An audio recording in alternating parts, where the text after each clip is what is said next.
আসসালামু আলাইকুম ওয়া রাহমাতুল্লাহি ওয়া বারাকাতুহু। আজ আমরা জুমার নামাজের ফজিলত হিসেবে একটু আলোচনা করব।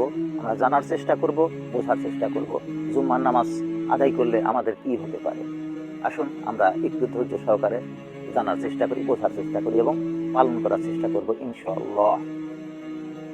কেউ যদি আল্লাহকে রাজি খুশির জন্য জুম্মার দিনে নিজে পাক পবিত্র হয়ে গোসল করে জুম্মার নামাজের উদ্দেশ্যে বাড়ি থেকে রওনা হয়, তাহলে প্রতি কদমে সে ১ বছরের নফল রোজার সওয়াব পাবে এবং ১ বছরের নফল নামাজের সওয়াব পাবে।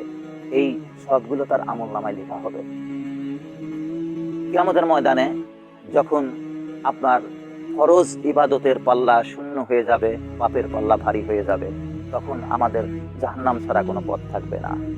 কিন্তু মহান রাব্বুল আলামিন দয়া করে মায়া করে তখন ফেরেশতাদের আদেশ দিবেন, এই ফেরেশতা তোমরা দেখো আমার এই উম্মতের, আমার এই বান্দার অন্য কোনো নফল ইবাদত আছে কিনা। তখন ফেরেশতারা এই নফল ইবাদতটি মিজানে পাল্লায় তুলে দিবেন। তাই আমাদেরকে জুম্মার নামাজ পড়তে হলে আমাদের পাক পবিত্র হয়ে বাড়ি থেকে বের হতে হবে। ধীরে সুস্থে আস্তে আস্তে যেতে হবে, এর জন্য প্রতিটা কদমে ১ বছরের নফল নামাজের ইবাদত আমাদের আমলনামায় লেখা হয়, ১ বছরের নফল রোজার ইবাদত আমাদের আমলনামায় লেখা হয়।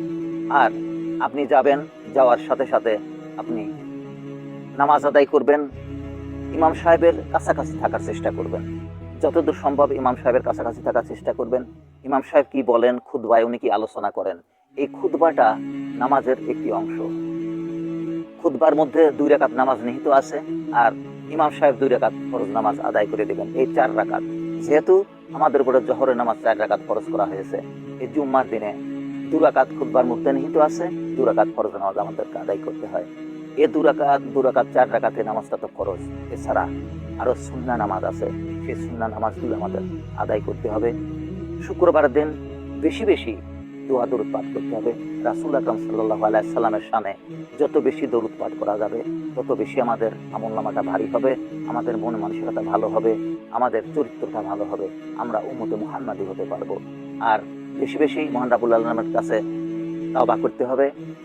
মহান রাব্বুল আলামিন তাওবা বেশি পছন্দ করেন, তাই আমাদের বেশি বেশি তাওবা করতে হবে, নিজের গুনাহের মাপের জন্য, নিজের বৌসন্যের ভালোর জন্য, পৃথিবীর সমস্ত মানুষের ভালোর জন্য, আপনার আত্মীয় স্বজন প্রতিবেশীর ভালোর জন্য, পৃথিবীর সমস্ত কবরবাসীর জন্য ক্ষমা প্রার্থনা করতে হবে, যেন মহান রাব্বুল আলামিন এই জুম্মাবারের ওসিলায় পৃথিবীর সমস্ত কবরবাসীকে উত্তম ক্ষমা দান করে জান্নাত হিসেবে কবুল করে নেন, জান্নাতের উত্তম উত্তম পোশাক তাদেরকে পরিধান করিয়ে দেন, জান্নাতের সুন্দর সুন্দর খাবার তাদেরকে পরিবেশন করিয়ে দেন।